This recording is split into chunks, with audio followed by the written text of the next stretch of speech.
to chart your success course, you're left to your own devices.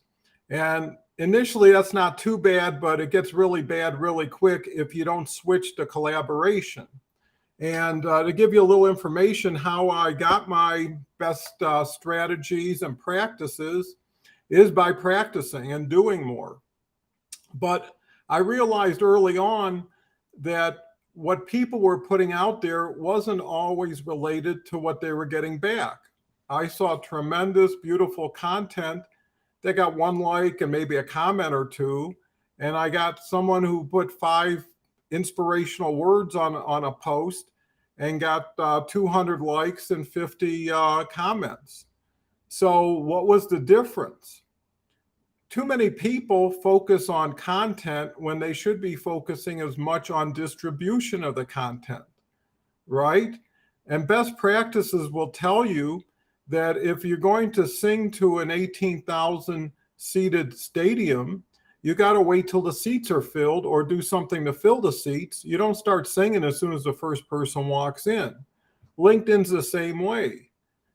Just by putting something out there without having an audience, without having some value to provide to justify someone's time and attention to you when they're already busy somewhere else, is a false expectation that will lend itself to frustration. So what do? Well, here's what I did. I decided to drive around the LinkedIn neighborhood and see where all the cars were. And what I did, which was really smart looking back, is I didn't start posting. I started commenting on their post. And I thought, first of all, I'd be seen by everybody else who's commenting on their post and interacting, but I'd also get top of mind awareness from the individual posting. And what I decided to do is compete at every level that I participated in. So if I was going to comment, I was going to be the best comment of the day. And that's not really difficult because about 80% of the comments are cool, great job, terrific post, 1, 2 words, as little as one could put out there. And when you put that little out there, you're better off with a like because you don't get any special attention or recognition. If anything, you look like a guy or gal who would rather take than give. So what I did is I made sure I personalized it with something in their post, something in their video, and I did it for 2 weeks.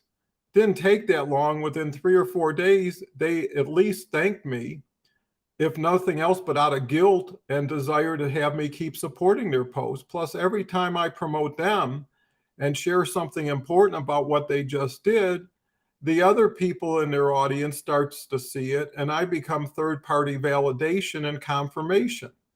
So what does that do?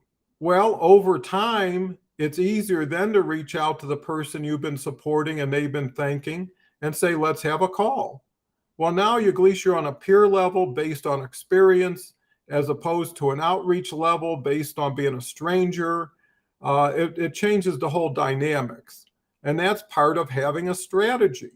You should have a commenting strategy. You should have a posting strategy.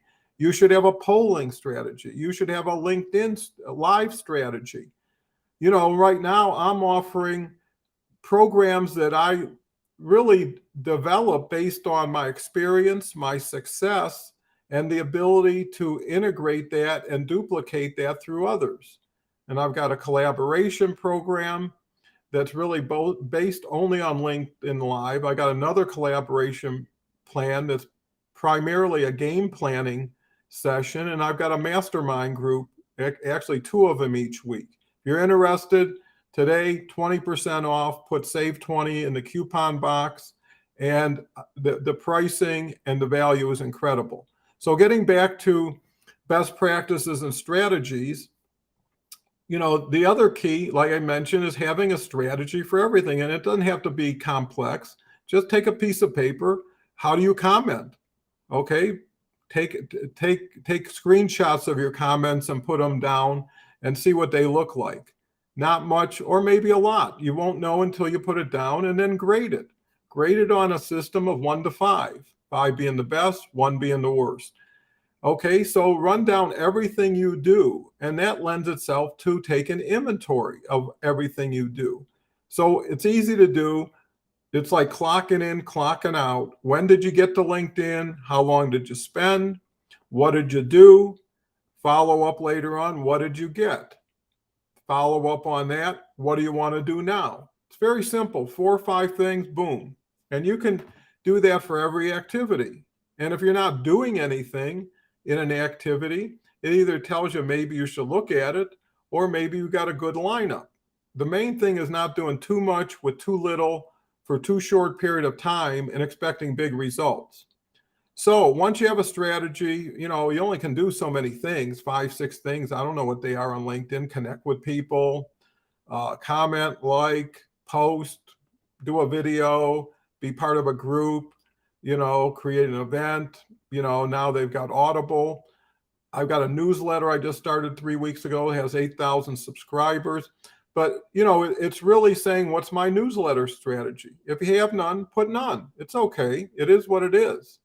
What you want to do with it going forward, then, after looking at it, something that's tangible, something that's visible, that you can look at has more value than just thinking about things, because you tend to support and justify and defend whatever you're doing, which keeps you where you're doing it. So after taking inventory, and seeing all the activities, then we're moving now to best strategies and best practices. So what you're doing may not be the best thing you could do that's available for you to do right now.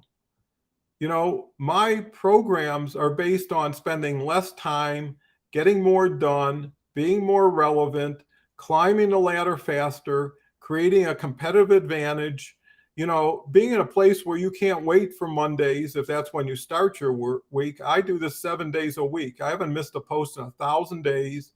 I've done about 3.5 weeks now of everyday LinkedIn live at least once, sometimes 2, 3 times. And I'll continue that for an extremely long time. Why? That's how I master best strategies and practices. I do them. I don't tell somebody else to do them. What I want to make sure people appreciate too is, don't take advice, and especially don't do business with anybody who wants you to do something they can't show you they've done and the results they got. Don't be the testing area for them. I go out, do all the R&D, do all the scouting, the testing. I've got a 37,000 follower network that supports me, and I bring with them in every collaborative opportunity I create. In my LinkedIn Live program, I'm just a fantastic fan of LinkedIn Live. I've just created a plan that I can do a co-host, a personalized branded show for you every week, and spend an hour a week reviewing it and optimizing it for the next week. And go to doncohenconsulting.com. It does it more just. The price is unbelievable. The value, I'm only doing 3 people. That's it. I only have time for that. And I'm actually giving everybody the benefit of it, because I'm going to be working much more closely to perfect it, so then I can expand it. So that is truly a collaborative program that I've created, because it's not just what I do for you, it's what we can do for each other that can help you and help people who follow you. So that's one opportunity.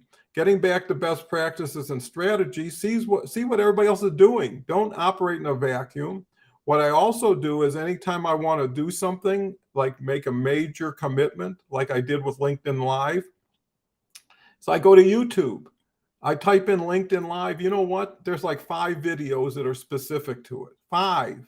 In 25 minutes, I learned what anybody who knew anything decided to put on YouTube. Okay, then I went to Google, and first page, 15, 16 articles. I go to LinkedIn Live. There's a saying, if you don't have time to do it right, you have time to do it over again. Well, time is valuable to me, and I enjoy my time. So anytime I decide to redirect needs to be as valuable and future opportunistic as what I'm spending now. And if I'm already happy, I've just got to get happier to make a change. So education on your own, education through others, especially through watching what people are doing. And here's another thing. What's good for you is good for people like you. So, what turns you on will turn other people on. And how much are you doing every day for others? So what does that mean? It's okay for someone to do it for you, and you expect it even and get disappointed when it doesn't happen, or you go out and make it happen. Create your own opportunities. You won't need someone to create them for you. Plus, here's the other thing. You should be in charge. You should be in control. You choose who you want to work with, how you want to work with them, and why you want to work with them. I've done so much more catch and release than I can ever tell you, because it's not right for me. And if it's not right for me, it's not going to be right for them. And why walk down a road you're going to not go the distance with? And I'd rather do more business and more interacting with less people on a more serious, tangible, relevant level, because it's not what you make, it's who you become. And who you become on LinkedIn can be unbelievably valuable based on how you brand yourself and how you project yourself. And what do you do to do best practices and strategies? What do you do to get projection?